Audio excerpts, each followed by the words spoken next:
Modern chemistry. मैं आज आपके लिए लेकर आई हूँ कि छोटा सा ही टॉपिक लेकर आई हूँ, मतलब कि what are the basic topics of the chemistry. हम इसमें देखेंगे कि केमिस्ट्री के बेसिक टॉपिक्स कौन से हैं और what is the most important topic in chemistry. Chemistry में मोस्ट इम्पॉर्टेंट टॉपिक कौन से है और बेसिक टॉपिक्स कौन से हैं। हमें अगर केमिस्ट्री बेसिक से स्टार्ट करनी है तो हम किस टॉपिक्स के साथ हमारी केमिस्ट्री जो है स्टार्ट कर सकते हैं और इम्पॉर्टेंट टॉपिक कौन से हैं जिन्हें पढ़कर हम एनी एग्ज़ाम को क्रैक कर सकते हैं। तो केमिस्ट्री में हमें पता ही है कि हमारी organic chemistry, physical chemistry, inorganic chemistry, 3 part आते हैं केमिस्ट्री के। अगर मैं कहूँ तो 3 ही पार्ट आते हैं केमिस्ट्री के। चलो तो देखते हैं हम इस छोटी सी वीडियो में कि what are the basic topics of chemistry. ठीक है, तो what are the basic topics for chemistry. पहले ऑर्गेनिक के हम देखते हैं कि ऑर्गेनिक के लिए कौन से बेसिक टॉपिक्स हैं।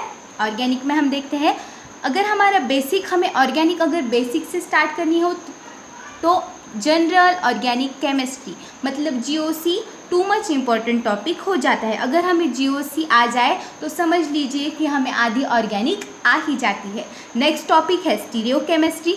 स्टीरियो केमिस्ट्री से हर साल कम से कम 3-4 क्वेश्चन तो हर साल एनी एग्जाम में पूछे जाते हैं। तो जीओसी के बाद हमारी मोस्ट इम्पॉर्टेंट और बेसिक टॉपिक हो जाता है स्टीरियो।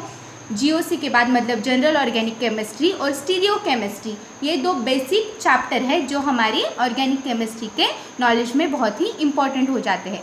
थर्ड टॉपिक है उसके बाद इंटरमीडिएट। इंटरमीडिएट मतलब कार्बोकैटायन, कार्बो एनायन, दैन कार्बीन, नाइट्रीन, ये सब क्या हो गए हमारे इंटरमीडिएट। तो ये दोनों टॉपिक के बाद थर्ड टॉपिक हमारा इंटरमीडिएट जो है वो बेसिक कॉन्सेप्ट को क्लियर कर देता है ऑर्गेनिक में। और फोर्थ, अगर हम करना चाहे बेसिक कॉन्सेप्ट को और अच्छी तरह से, हम रिएक्शन मैकेनिज्म को अच्छी तरह से अगर बेसिक से पढ़ जाए तो हमारी ऑर्गेनिक केमिस्ट्री में 4 चांद लग जाएंगे। तो ये है ऑर्गेनिक केमिस्ट्री के 4 बेसिक टॉपिक्स जो हमारे बेसिक को बहुत ही ज़्यादा स्ट्रॉन्ग कर देंगे। और ये जो 4 चैप्टर है वो हर एग्ज़ाम में बहुत ही ज़्यादा स्कोरिंग चैप्टर है। अगर आपको स्कोर आपकी बढ़ाना है तो ये बहुत ही ज़्यादा स्कोरिंग चैप्टर भी हो जाते हैं। तो ये 4 चैप्टर है ऑर्गेनिक के लिए। अब हम देखते हैं कि कौन से बेसिक टॉपिक इनऑर्गेनिक में हमें करने चाहिए। तो फर्स्ट है केमिकल बॉन्डिंग।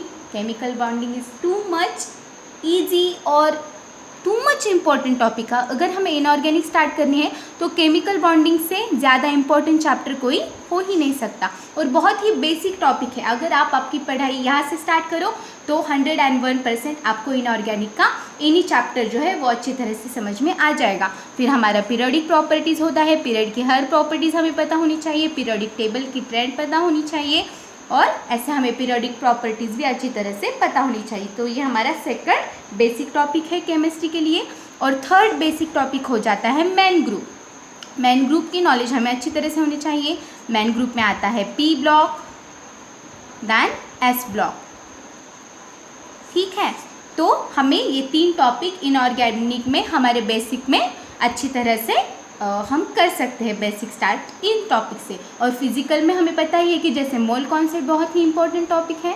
अगर हमें फिजिकल स्टार्ट करनी है, वैसे तो फिजिकल हम कहाँ से भी स्टार्ट कर सकते हैं। अगर आपको फिजिकल स्टार्ट करनी है तो ये वो न्यूमेरिकल का पार्ट हो जाता है, तो आप कहाँ से भी फिजिकल स्टार्ट कर सकते हैं। लेकिन अगर आप मुझसे पूछे कि कहाँ से मैम मैं कि अपना मोल कॉन्सेप्ट स्टार्ट करूँ, तो आप फिजिकल का जो है मोल कॉन्सेप्ट से अपनी फिजिकल स्टार्ट कर सकते हैं। दैन सॉल्यूशन एंड कोलिगेटिक प्रॉपर्टीज़ भी इंपॉर्टेंट है। इंपॉर्टेंट मतलब कि ये बेसिक चैप्टर्स है। अगर आप ये अच्छी तरह से कर जाओगे तो आगे आपको बहुत ही ईजी अपनी केमिस्ट्री लगने लगेगी। वैसे तो केमिस्ट्री ईजी ही है। ओके, एटॉमिक स्ट्रक्चर, उसके बाद हम एटॉमिक स्ट्रक्चर को इम्पॉर्टेंट देते हैं। अगर आपको अच्छी तरह से फिजिकल समझनी है तो एटॉमिक स्ट्रक्चर बेसिक चैप्टर हो जाता है। दैन स्टेट के जो टॉपिक है, which topic, solid state, liquid state and gaseous state. ये जो 3 टॉपिक में अगर हम गैसियस स्टेट अच्छी तरह से कर जाते हैं तो थर्मो हमें बहुत ही इजी तरीके से समझ में आ जाता है। तो गैसियस स्टेट इसमें बेसिक टॉपिक हो जाता है और इम्पॉर्टेंट भी हो जाता है। इसके थ्रू ही हम थर्मोडायनेमिक्स को मतलब हम जान सकते हैं कि थर्मो में इसका बहुत ही ज़्यादा यूज़ होता है। जैसे कि वंडरवॉल्स गैस है, बाद में वो सब स्टेट के टॉपिक्स वैसे तो तीनों भी इंपॉर्टेंट है, लेकिन गैसीय स्टेट से हम थर्मो को अच्छी तरह से समझ सकते हैं। तो what are the basic topics for the chemistry, आपको समझ में आ गए कि ऑर्गेनिक के लिए ये 4 चैप्टर कौन से, GOC, stereo chemistry, intermediate and reaction mechanism. Inorganic के लिए 3 chapter, chemical bonding, periodic properties and main group. और फिजिकल के लिए 4 चैप्टर, जैसे कि mole concept, solution and colligative properties, atomic structure and states के 3, मतलब गैसीय स्टेट तो हमें बेसिक में करना पड़ेगा। तो ये हो गए हमारे बेसिक टॉपिक्स ऑफ केमिस्ट्री। तो अब हम देखते हैं सेकंड क्वेश्चन जो हमारा था कि what is the most important topic in chemistry.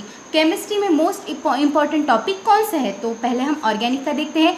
Organic में सबसे ज़्यादा इम्पॉर्टेंट हमारी जीओसी ही हो जाती है। तो ठीक है, आप जीओसी पढ़ सकते हैं। मैंने भी दूसरे ऐप में ये लेक्चर दूसरे जो चैनल है उसमें ये लेक्चर डाल के रखे हैं। और स्टीरियो केमिस्ट्री बाद में हमारी इंपॉर्टेंट हो जाती है। Stereo chemistry is too much important topic. मैंने कहा कि हर एग्जाम में 3 से 4 क्वेश्चन तो स्टीरियो से पूछे ही जाते हैं। दैन नेम रिएक्शन बहुत ही इंपॉर्टेंट टॉपिक है। अगर हमें किसी भी एग्जाम में रैंक गेन करनी है और हमारा स्कोर बढ़ाना है तो ये सब टॉपिक हमें पहले कर देने चाहिए, जैसे कि हमारी रैंक क्या हो जाती है, बूस्टअप कर जाती है और हम हमारे टॉपिक मतलब हमें कॉन्फिडेंस आने लगता है कि यार मोस्ट ऑफ द क्वेश्चन तो इनसे आ रहे हैं ना, तो पहले हम ये कर डालते हैं, फिर बाकी का टेंशन तो ख़त्म हो जाता है, आधे से ज़्यादा टेंशन बाकी के जो बच जाते हैं टॉपिक्स उन्हें हम धीरे धीरे कर जाते हैं और अपना स्कोर अच्छी तरह से बढ़ा सकते हैं।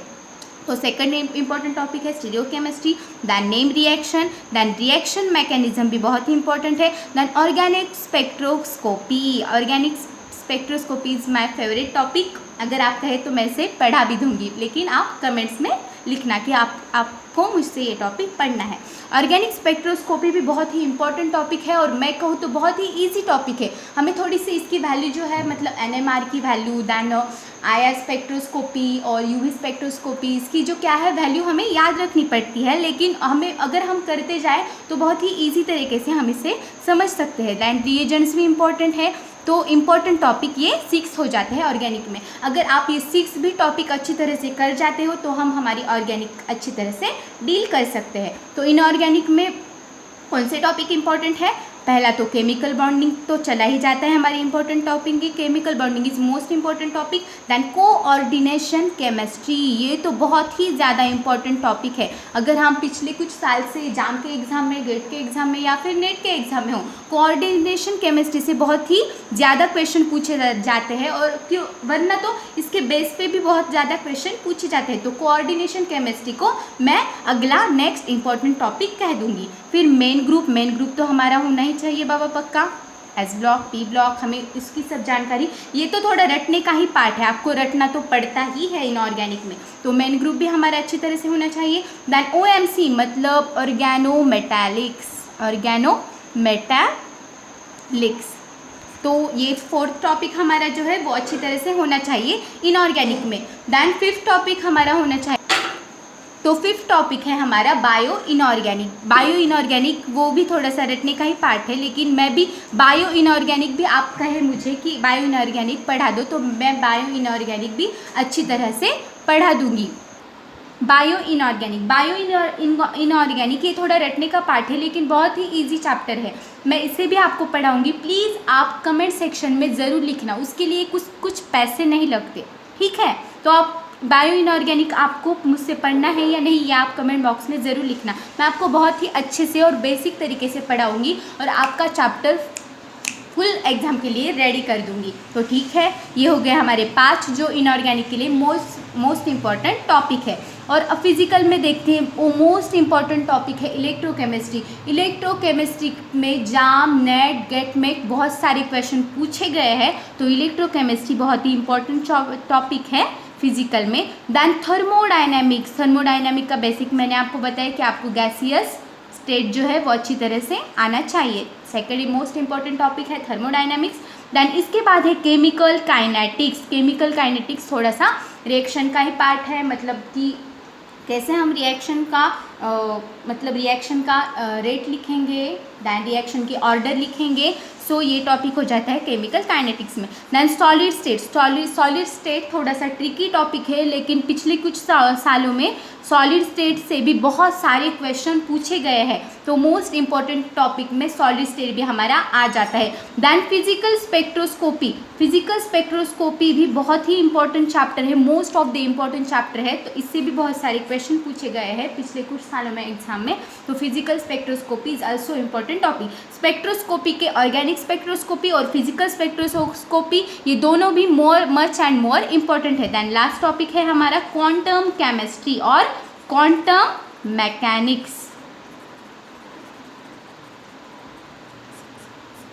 क्वांटम केमिस्ट्री और क्वांटम मैकेनिक्स ये जो है फिजिकल के 6 टॉपिक्स है जो बहुत ही ज़्यादा इम्पॉर्टेंट है। ऑर्गेनिक में कौन से टॉपिक इंपॉर्टेंट है? General organic chemistry, stereo chemistry, name reaction, reaction mechanism, organic spectroscopy and reagents. Inorganic में कौन सा है 5 chapter important? Chemical bonding, coordination chemistry, main group, organometallics and bio inorganic. And then हमारे physical में कौन से topic important है? Electrochemistry, thermodynamics, chemical kinetics, solid state, physical spectroscopy and quantum chemistry और क्वांटम मैकेनिक्स। ये हो गए हमारे most of the important topic in the chemistry. ठीक है, तो आज हमने 2 टॉपिक्स मतलब जो हमारे अच्छी तरह से कि बेसिक टॉपिक्स कौन से है केमिस्ट्री में और मोस्ट इम्पॉर्टेंट टॉपिक कौन सा है केमिस्ट्री में, ये 2 सब्जेक्ट हमने अच्छी तरह से देख लिए हैं आज। तो ठीक है, नेक्स्ट वीडियो मैं अच्छी तरह से आपके लिए लेके आऊँगी। तो ठीक है, आपको कैसे लगी ये वीडियो कमेंट सेक्शन में ज़रूर बताना। अच्छी लगे तो लाइक कीजिए, शेयर कीजिए और चैनल को सब्सक्राइब कीजिए। Thank you student for watching this video. Thanks.